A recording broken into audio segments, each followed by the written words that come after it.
São dois, um significado, um par de cheirosos meninos. São dois filhos amados. Quem me trouxe foi o destino. São dois lugares de encontro, casas diferentes do mesmo lugar, pintadas com as cores do encanto, iluminadas com a energia do amor.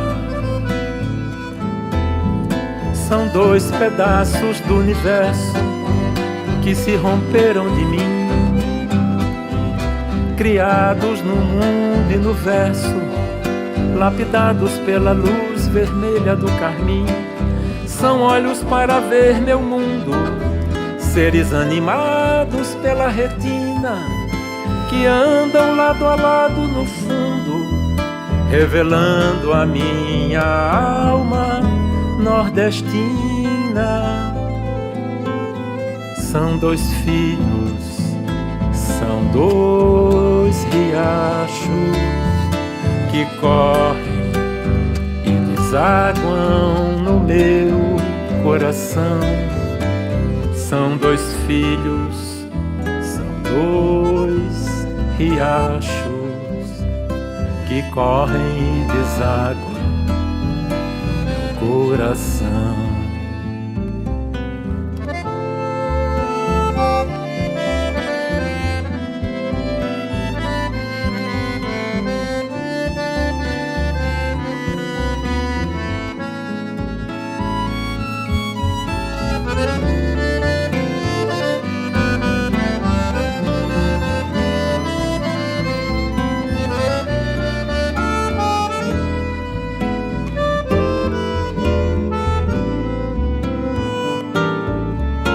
Se eu pudesse ser parte de cada um,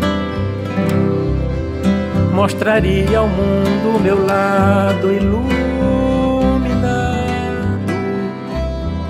deixaria escrever na pele, sem sentido algum, palavras que me deixaria sempre calado, palavras que me deixaria sempre calado. Se eu pudesse ver pelas suas retinas, despejaria o amor e o encanto, sentiria apenas as partes mais finas e nunca mais haveria pranto, e nunca mais haveria pranto. São dois filhos, são dois riachos que correm e desaguam no meu coração.